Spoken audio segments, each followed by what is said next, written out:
volta às aulas e com elas as pilhas de livros e cadernos que diariamente compõem a bolsa de estudo de muito estudante. E transportar todo esse material não é tarefa nada fácil. Muitos alunos chegam a carregar mais de 5 quilos nas mochilas e as consequências desse excesso de peso podem ser sérias. Fim de férias, hora de voltar para a escola. Com o recomeço das aulas, voltam também as mochilas escolares. Diferentes no tamanho, modelos e cores, elas carregam cadernos, livros e lanches. Mas é preciso cuidado. O peso exagerado nos ombros do aluno pode trazer problemas sérios de saúde. O mau uso da mochila pode gerar problemas posturais, principalmente. A criança que anda muito arqueada para frente por conta do peso excessivo da mochila pode gerar dor, principalmente, pela má postura, gerar sobrecarga da articulação, da coluna lombar e da coluna cervical e pode também predispor a quedas. A mãe de Luísa sabe do perigo. Ela ajuda a filha a carregar os materiais até o colégio e só coloca na mochila apenas o material que vai ser usado durante a aula. Eu me preocupo, sim. Até porque ela é muito pequena para carregar muito peso, né? Então, assim, a gente às vezes vê de um lado, vê do outro qual a posição melhor para carregar, né? E aí eu optei pela mochila de rodinha, né? De acordo com especialistas, o peso da mochila nunca deve ser maior de 10% em relação ao peso da criança. Para o aluno que pesa 40 quilos, por exemplo, a mochila escolar deve pesar no máximo 4 quilos. Bolsas com rodinhas ajudam. Nesta escola, todas as mochilas que foram pesadas corresponderam ao peso dos alunos. Tainá pesa 35 quilos e a mochila 2. Peso compatível com o dela. Qual o peso que deu aí? Deu 2 quilos. Tá muito ou não? Eu acho que não, para o tamanho dela e o peso dela, acho que não. Você se preocupa com isso? Sim, com certeza. É importante, né, devido ao desenvolvimento dela, aí nós fica de olho. Segundo o ortopedista, não é só o peso que conta. Carregar a mochila da forma correta faz toda a diferença. Então, como é que a gente faz? A gente coloca a mochila, né? Então, as alças, elas são distribuídas no ombro de forma simétrica, né? Alças acolchoadas de preferência. O uso da cinta abdominal em algumas mochilas que apresentam isso é uma coisa interessante, porque traz a mochila mais junto ao corpo e faz com que a carga seja distribuída de forma mais homogênea. E outra coisa é o fato da mochila ficar 5 centímetros acima da linha da cintura. Então esse é o posicionamento correto da mochila. A escola também pode ajudar os alunos a carregarem menos peso na mochila. A orientadora educacional reconhece o quanto o excesso de peso é prejudicial e dá algumas dicas. E a gente sempre orienta eles a, no primeiro dia, não trazer todos os materiais, porque eles ainda não têm horário, eles vão receber hoje, aliás, receberam hoje, e esse horário vai ajudar eles a montarem, comporem os materiais que precisam estar na mochila, exatamente para não ter excesso de peso para carregar para a escola. No primeiro dia, como é um dia letivo, é o primeiro dia, então não tem muita coisa. Mas conforme os dias vão passando, o segundo dia já costuma ser muito pesado. Para quem não quer mesmo ficar transportando peso, esse armário instalado na escola é uma opção. Parte dos materiais pode ser guardada aqui, sem ter a necessidade de levar tudo para casa. Sim, ajuda. Principalmente aqueles que carregam a mochila nas costas e dependem de ônibus ou que vão a pé para casa. Muitos jovens não conseguem um espaço no mercado de trabalho por falta de experiência profissional. O repórter setorial conversa agora com Lucas Rezende, presidente do Conselho Jovem Empreendedor de Taubaté. Acompanhe.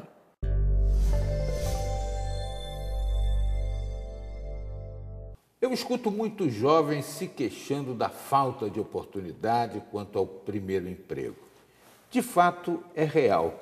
Mas existe também a possibilidade desse jovem canalizar o talento e buscar oportunidade em si mesmo, através do empreendedorismo. Hoje é o nosso tema. Nós estamos recebendo aqui o Lucas Rezende. O Lucas é presidente do Conselho Jovem Empreendedor de Taubaté. Isso mesmo. Tudo bem? Satisfação em tê-lo conosco para falar de um assunto tão importante, né? Que a juventude aí está em busca do lugar ao sol e muitas vezes está em si mesma a solução, né? Exatamente. Hoje, em meio a às vezes, a falta de oportunidade, os jovens eles estão criando oportunidade para eles.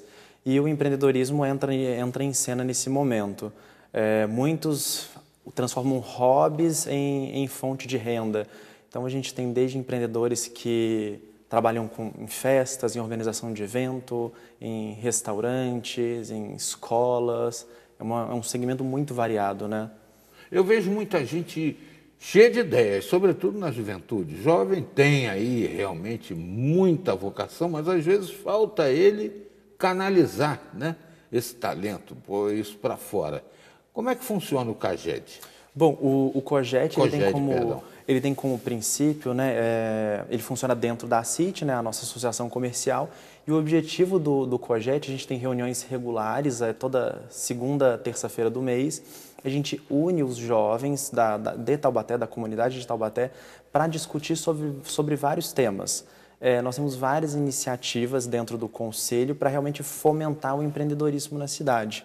Como você disse, os jovens empreendedores hoje, eles são muito criativos e eles sabem que eles são bons no que eles fazem, mas falta um ponto principal, que é o planejamento, que é a organização. E nisso, acho que de forma geral, não só os jovens empreendedores de Taubaté, mas a nível nacional acontece isso, falta o planejamento. E o COGED, o objetivo dele é trabalhar exatamente nesse ponto, ajudar esse jovem empreendedor a, antes dele empreender, ele conseguir se organizar, se planejar e ter uma visão 360 que a gente chama da empresa. Entender de financeiro, de marketing, do jurídico, planejar, estudar o mercado para realmente ver se é viável aquela ideia dele ou se ele tem que partir para outra ideia. Agora, é um modelo próprio da ACIT ou vocês buscaram isso também em outros modelos, em outros municípios? Sim. Então, outras associações comerciais aí Brasil afora já possuem os seus conselhos. O conselho, né, o COGED, ele tem uma importância muito grande para a ACIT, porque após aí mais ou menos 108 anos que a ACIT existe, é uma das associações comerciais mais antigas do Brasil, o nosso conselho é o primeiro conselho do jovem empreendedor e é o primeiro conselho desse tipo na cidade. Então, é um público que estava carente e tem uma importância muito grande. Então, a gente procura trabalhar da melhor maneira com esse público. Para o telespectador entender, vocês embrionam as empresas, essas iniciativas, por exemplo, né? Tem o suporte para o camarada dar o pontapé inicial, como a gente costuma dizer? Sim, as reuniões, na verdade, elas não ficam só, elas não acabam na reunião, né? Tem outras iniciativas além. Então, nós buscamos, as mentorias existem dentro da própria associação e do conselho, mentorias na parte administrativo, financeiro, marketing, jurídico. Então, essas consultorias já existem dentro da associação e os jovens que participarem do conselho, eles têm acesso a essas consultorias, digamos assim, essas mentorias. Mas quando o jovem ele chega para participar do COGED hoje em dia, ele precisa ter até 35 anos de idade hoje, independente do gênero, ele pode estar fazendo parte, ele pode já ser empresário ou não necessariamente ser empresário. E, na verdade, o que a gente faz é uma série de iniciativas. Por exemplo, a gente busca fazer uma conexão entre os membros que estão dentro, são os que possuem empresa e os que não possuem empresa, para que eles troquem de experiência. Então, eles fazem esse intercâmbio entre as empresas. Às vezes, a gente promove visita a algumas empresas da cidade e da região, para que possa ver como que funciona, como que é todo o modelo de negócio de cada empresa. Isso é importante tanto para a network, mas também para o empresário que já possui uma empresa ou para quem ainda quer abrir uma empresa, para entender como são outros modelos de negócio, como se administra uma empresa, antes dele tirar, às vezes, a empresa dele do papel. Lucas, o Sebrae é parceiro de vocês nessa empreitada? Sim, sim. Inclusive, agora, no mês de fevereiro, no dia 21, se não me engano, a gente vai estar indo, montou uma excursão, o nosso conselho organizou uma excursão junto com o Sebrae para estar levando esses jovens empreendedores para a Feira do Empreendedor, que vai estar acontecendo em São Paulo. E os participantes, né, do COGED, eles têm acesso a toda a grade, né, de cursos e de palestras do Sebrae, muitos que acontecem dentro da própria associação. Então, eles ficam também por dentro, eles ficam atualizados o tempo todo disso. Onde buscar recursos para esse primeiro empreendimento? Será que o programa de vocês tem apoio financeiro de tipo Banco do Povo, Desenvolve São Paulo e outras entidades de fomento? Correto. Até o momento nós não temos. O COGED ele surgiu mais ou menos julho, agosto do ano passado Por conta do fim do ano, a gente acabou perdendo aí esse mês de dezembro e voltamos agora em janeiro. Então, esse ano a gente estuda estar, sim, fazendo parcerias com algumas iniciativas do governo, alguma iniciativa privada, para fomentar essa parte econômica e de acesso ao capital.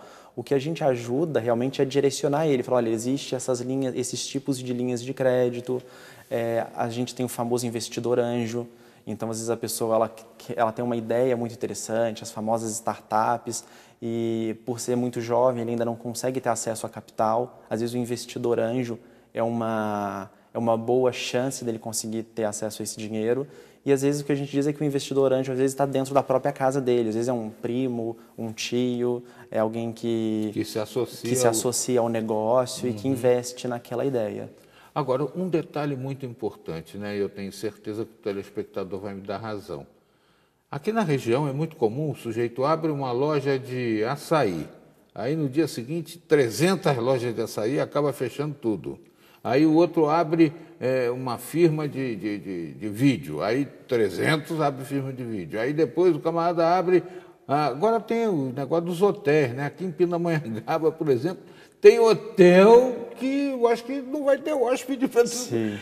Essa orientação pode ser passada, mas eu vou te pedir para a gente aprofundar o tema no segmento da entrevista, tá certo? Já já, o Lucas Rezende, que é presidente do Conselho de Jovem Empreendedor de Taubaté, vai estar falando sobre esse tema e outros mais que vão orientar você aí de casa que está em busca de um lugar ao sol nesse mercado. Jovens, prestem atenção, a gente já volta com o tema.